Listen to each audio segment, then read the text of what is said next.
Saúde no ar. Informação na dose certa.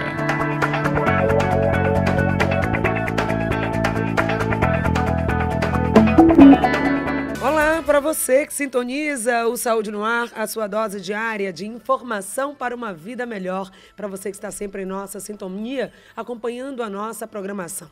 Uma excelente manhã de segunda-feira para você, uma maravilhosa semana com muita saúde para todos os nossos ouvintes. Para você que sintoniza a Rádio Excelsior da Bahia, a M840, e também nos acompanha através dos nossos canais. Você já sabe, o nosso portal www.portalsaudenoar.com.br. Todos os ouvintes também que nos seguem através das redes sociais, o Twitter, o Facebook ou Instagram, Saúde no Ar, a nossa rádio web, que você baixa gratuitamente o aplicativo e pode ouvir a nossa programação através do seu smartphone ou tablet. Então, fique ligado todos os dias com o assunto do seu interesse. Hoje vamos falar sobre Alzheimer. Alzheimer é a doença que vai estar aqui no nosso programa, o tema em discussão. E você vai poder participar, tirar as suas dúvidas, ligando 3328-7666 ou também participando através do nosso WhatsApp. Fique ligado, se é saúde, saúde no ar.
Alzheimer é a principal causa de demência entre os idosos no mundo. A Organização Mundial de Saúde estima que o Brasil tenha 1,2 milhões de pessoas com a doença. Em 10% dos casos, ela é passada de pais para filhos. Alzheimer destrói as funções do cérebro e não tem cura, mas pode ter controle. É possível, sim, com um diagnóstico adequado e um tratamento inicial, minimizar os efeitos que essa doença pode trazer. Conversando com especialista.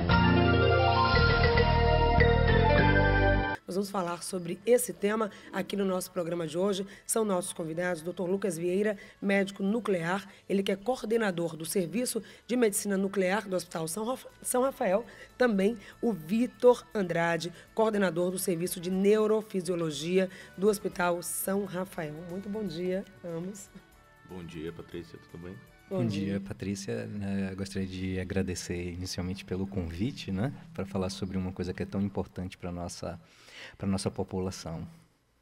E os dois fazem parte aí do grupo de neuroimagem funcional, ou seja, a importância também do diagnóstico adequado para essa doença. Antes até de falar da Alzheimer, falar um pouco disso, né? Qual é a evolução, como é que a tecnologia hoje vem ajudando esses pacientes, e o serviço de imagem pode ajudar não só no diagnóstico e encaminhar aí também o tratamento adequado. A gente tem inúmeras técnicas de imagem que pode ser usada para o diagnóstico das demências de diferencial, principalmente, entre elas o Alzheimer, que é mais comum.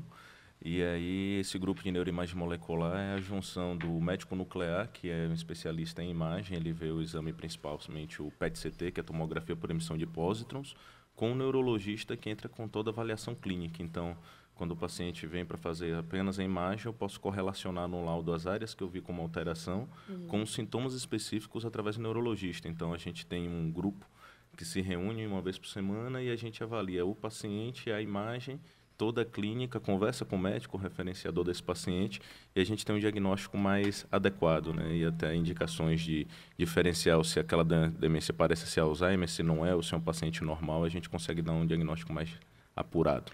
Hoje, infelizmente, a tecnologia está aí, está disponível, mas ainda não em grande escala. O serviço ainda público tem outras ferramentas e outras formas de diagnóstico. Então, além desse exame específico, né, que é o PET-CT, o que mais pode ajudar no diagnóstico das demências, entre elas Alzheimer?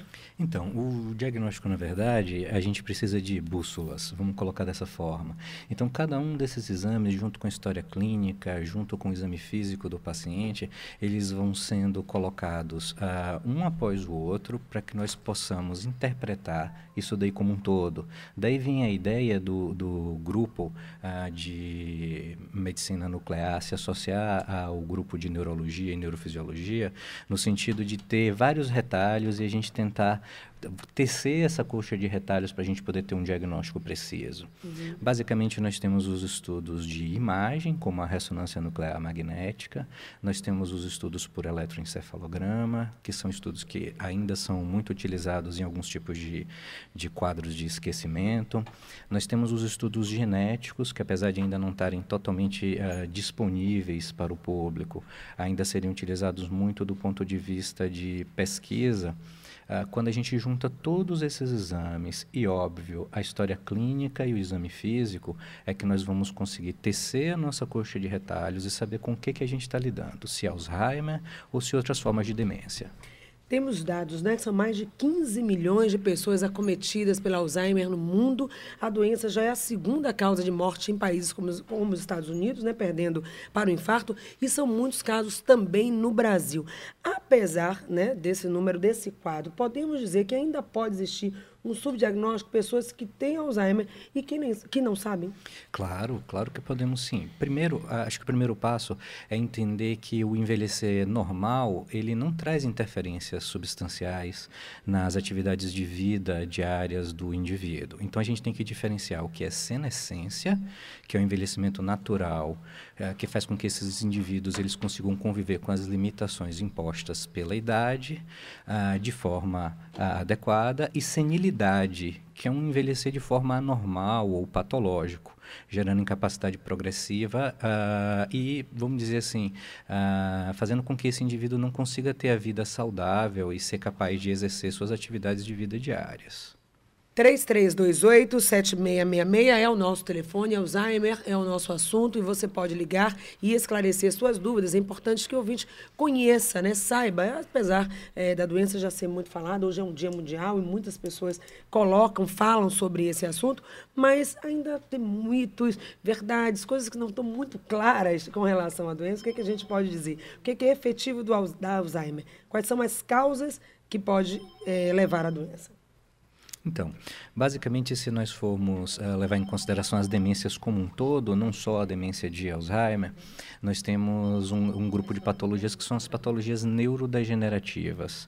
Essas patologias, no caso, elas fazem com que as células, que são as células primordiais do cérebro, elas entrem em um processo de degeneração que acontece precoce. Então, imagina que esse processo deveria acontecer tardiamente, e às vezes em indivíduos com menos de 65 anos a gente começa a ter uma morte dessas células que aconteceria normalmente no futuro, tá? Com relação ainda ao cérebro, né? O exame de diagnóstico que é feito, ele identifica exatamente qual é o problema e isso facilita o tratamento? O PET-CT, por exemplo, ele avalia o metabolismo do cérebro. Então, a gente sabe que o Alzheimer, quando ele inicia exatamente em duas áreas do cérebro e tem uma evolução que é esperada para essa doença. Então, quando a gente vê uma redução do metabolismo nessas áreas específicas, a gente consegue indicar que essa demência é mais, possivelmente, é Alzheimer. E uma coisa que acontece, por exemplo, a gente recebe um paciente com sintomas muito parecidos ao Alzheimer, só que a gente vê que essas áreas são habituais, são normais, tem metabolismo normal e que, na verdade, você alterou uma outra área do cérebro. Isso mostra, dá alguns dados para a gente junta com a clínica, com a neurofisiologia, para tentar fazer um diagnóstico diferencial. Por quê?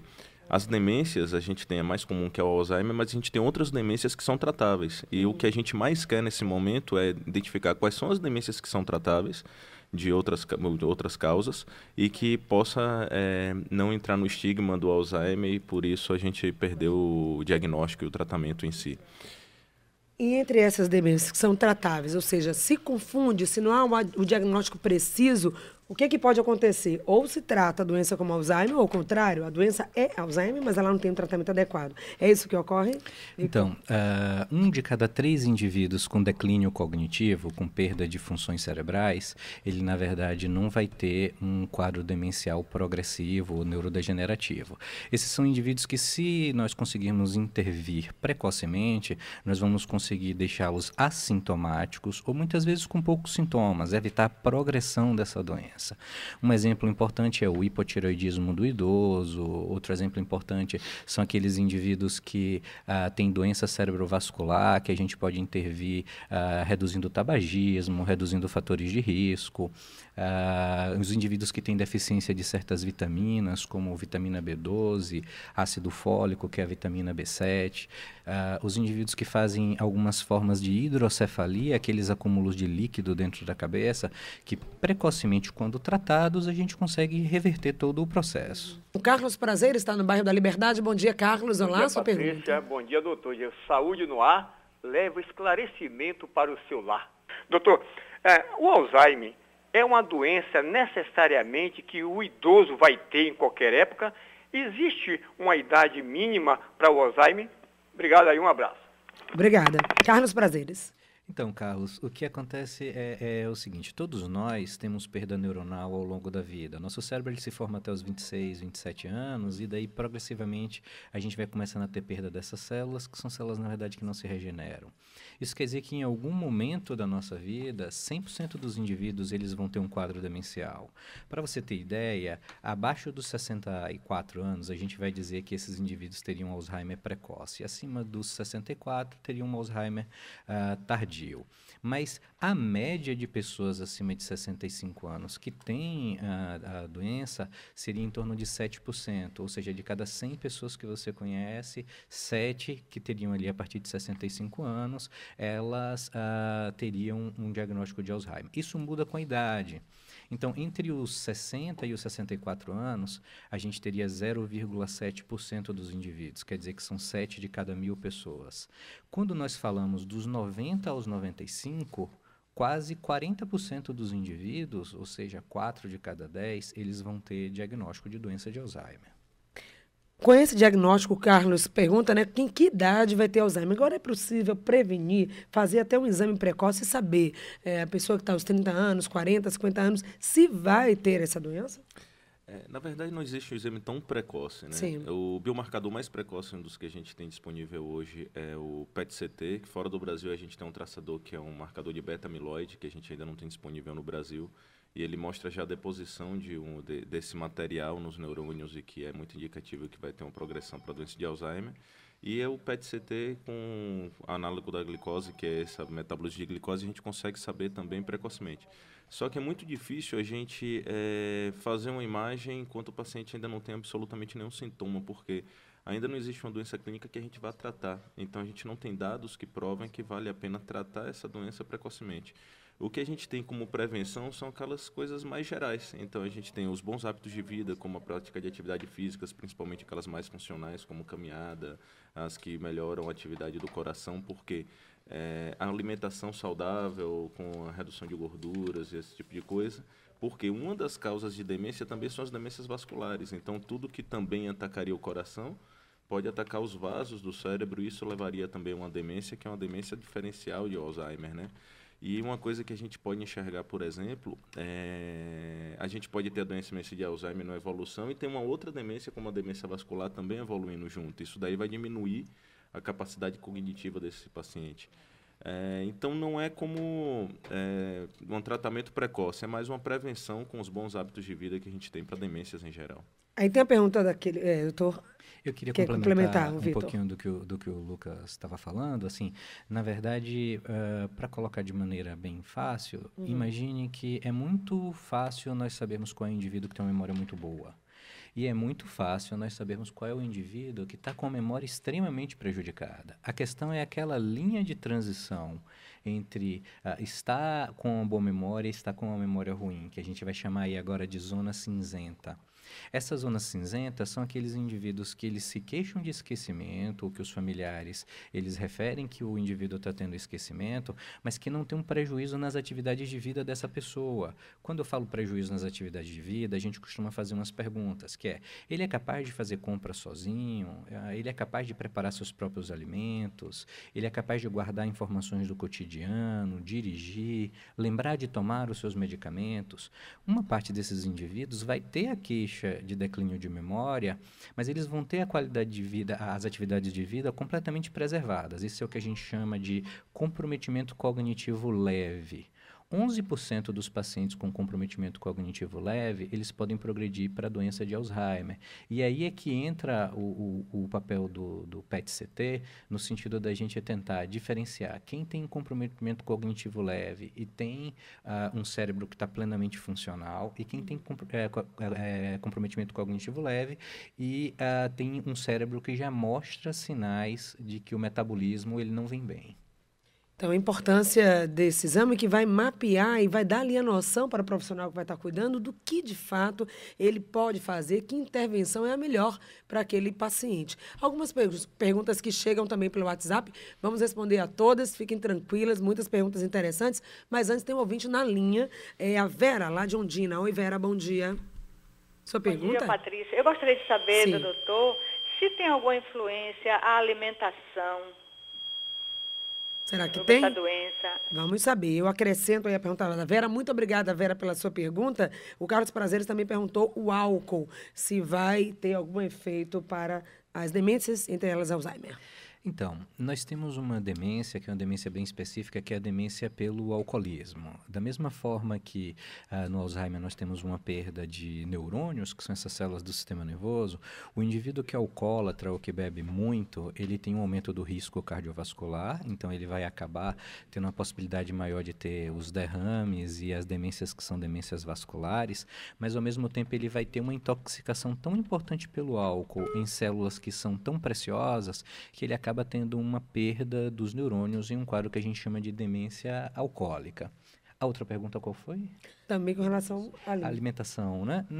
Entenda, nós não temos só demência de Alzheimer. No passado se falava muito de evitar contato com metais, de ingerir certas substâncias como vitamina E, que assim, hoje a gente coloca como um papel de neuroproteção que ainda não tem uma comprovação tão específica. Então, particularmente, nos meus pacientes eu não faço modificações alimentares. As modificações alimentares que a gente sugere são as modificações que nós fazemos para todos os pacientes, que são hábitos de vida saudáveis.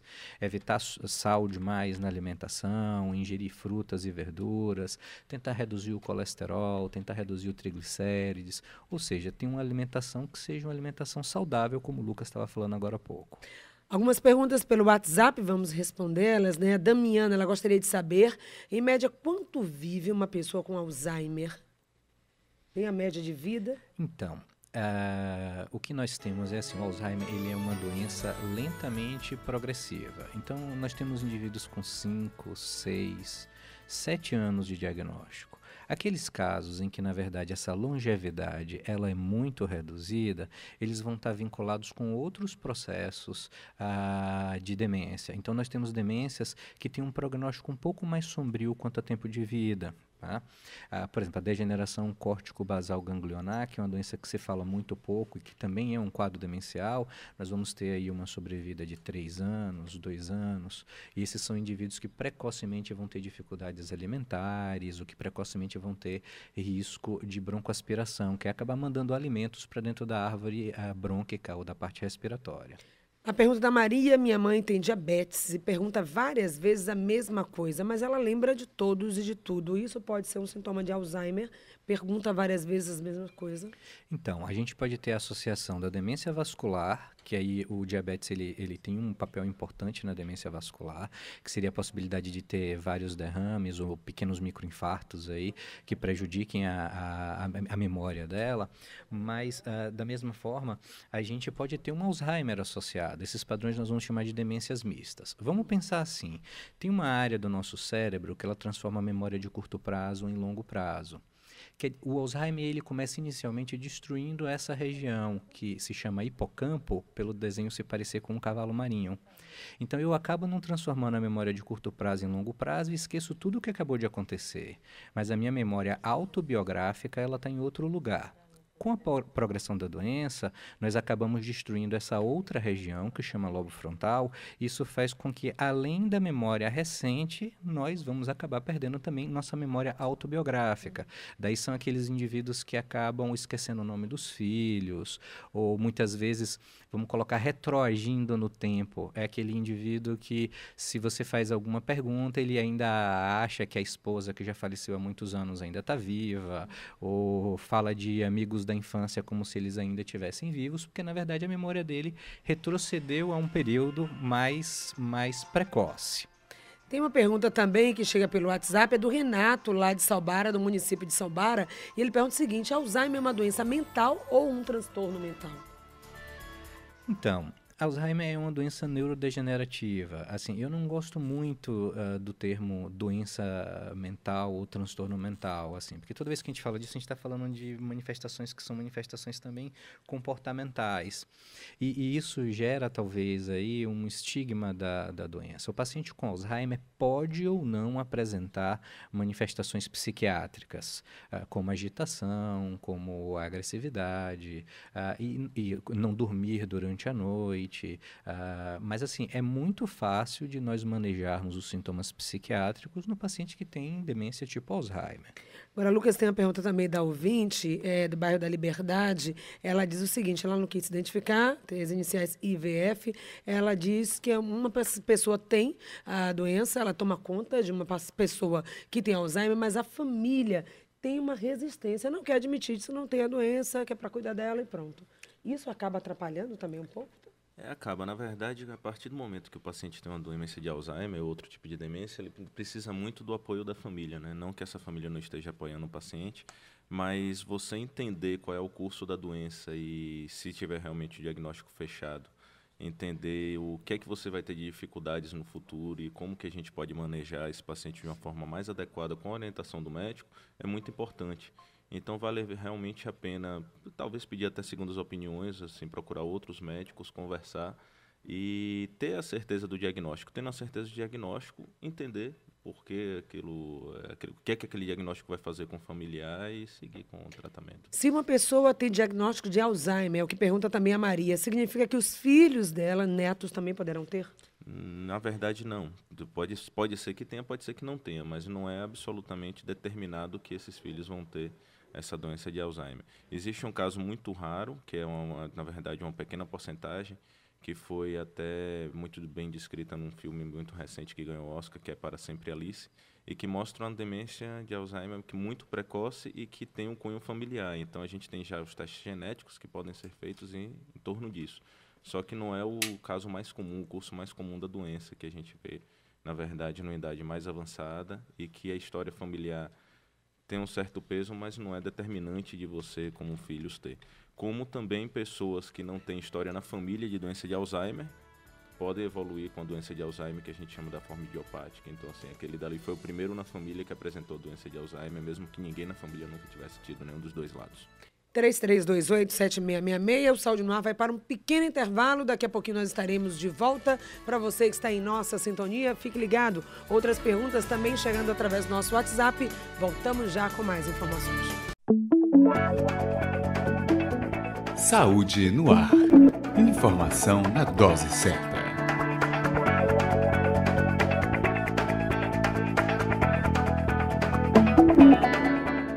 Olá!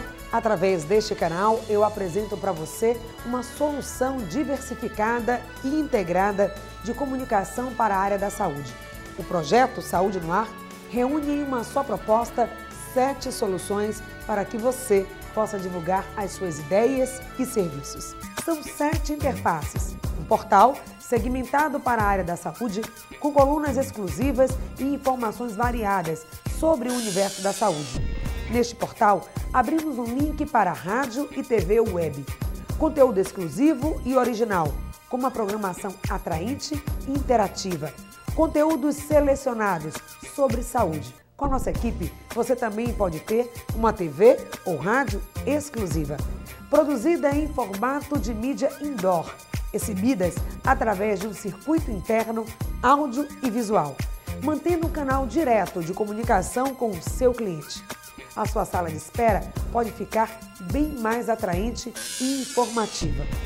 O Saúde no Ar é, portanto, uma solução para entreter seus clientes e divulgar seus serviços.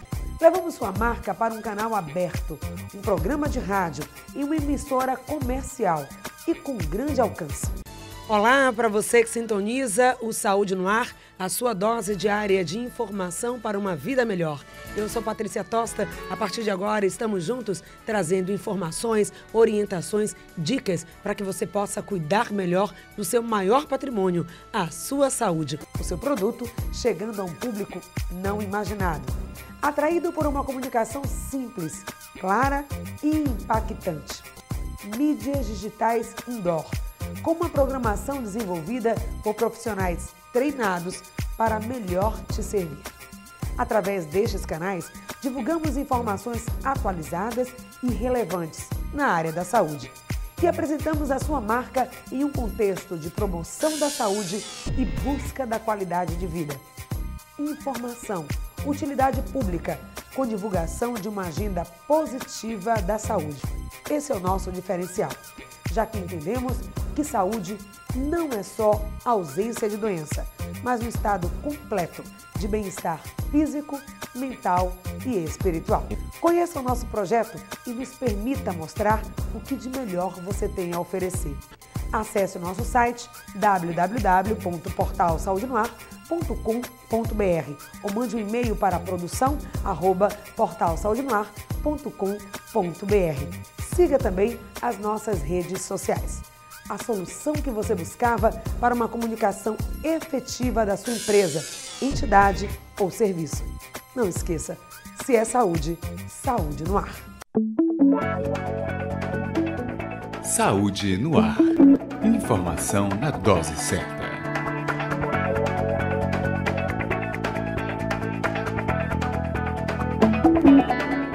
De volta aqui com você no nosso programa Saúde no Ar, hoje falando sobre Alzheimer, hoje também é o dia de luta, a semana de luta com relação aos problemas de deficiência física. Recebemos muitas perguntas aqui pelo nosso WhatsApp e uma delas é da Maria Célia, que pergunta aos médicos Lucas Vieira e o Vitor Andrade sobre sintomas. Fala-se muito da perda de memória, mas é só isso, o Alzheimer? Não, não é só isso. A definição, na verdade, de demência como um todo é a perda de funções cognitivas, que são funções cerebrais, sendo necessariamente uma delas memória, mas tendo outras funções acometidas.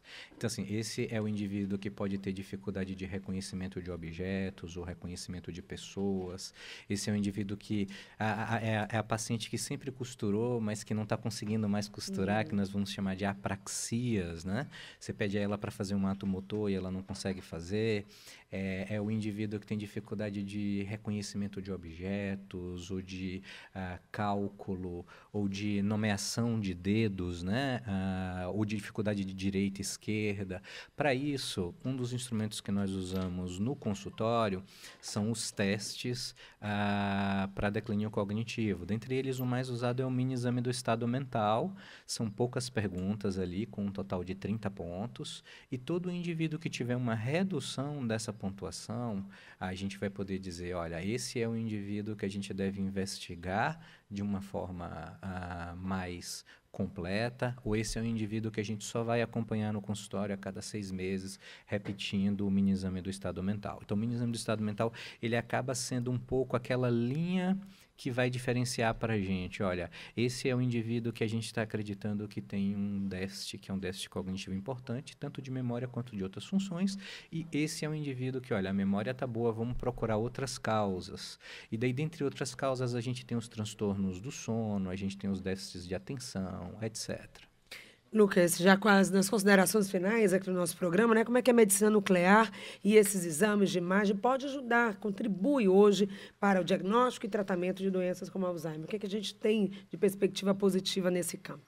Hoje no Brasil a gente tem um PET-CT com FDG, que é o análogo da glicose, e que a partir da criação desse grupo de neuroimagem funcional, a gente faz o laudo conjunto com o neurologista. Então a gente já tem algumas dessas perguntas que o Dr. Vitor acabou de fazer, é feita também no serviço de medicina nuclear. Então, além da avaliação do neurologista, do geriatra, que encaminhou o paciente para nós, a gente tem uma avaliação local através do Dr. Vitor, e aí a gente tem a avaliação da imagem.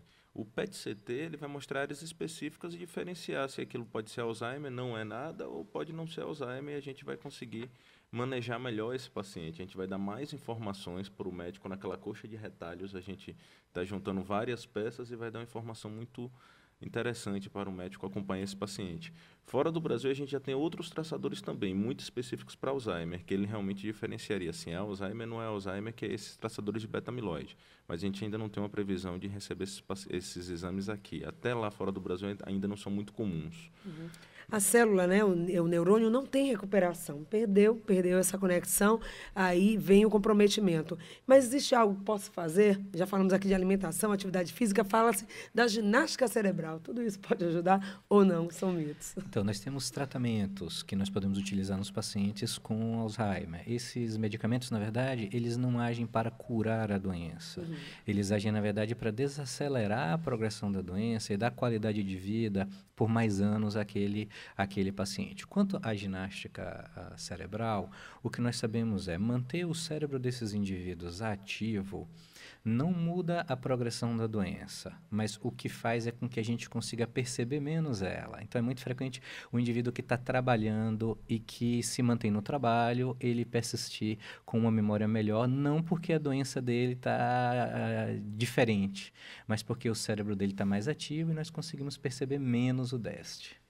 Muito obrigada, então, a todos que fizeram com a gente o programa Saúde Nós. A gente quer agradecer a presença dos 2 médicos, eles que fazem parte do grupo de neuroimagem funcional do Hospital São Rafael, o Lucas Vieira, médico nuclear, e também o Vitor Andrade e a Maria Célia, que fez aqui um elogio. Perguntou por que você não leu um elogio no ar? Estou lendo. Diz que pessoas, além de muito competentes, têm vozes assim muito agradáveis. Obrigada a ambos pela presença. Nós que agradecemos. Bom dia. Muito obrigado. Obrigada a você também que fez com a gente Saúde no Ar. E finalizando o nosso programa de hoje, vamos ouvir ainda a matéria de Edla Maiara sobre a semana de luta pelas doenças da deficiência. Saúde no Ar. Informação na dose certa.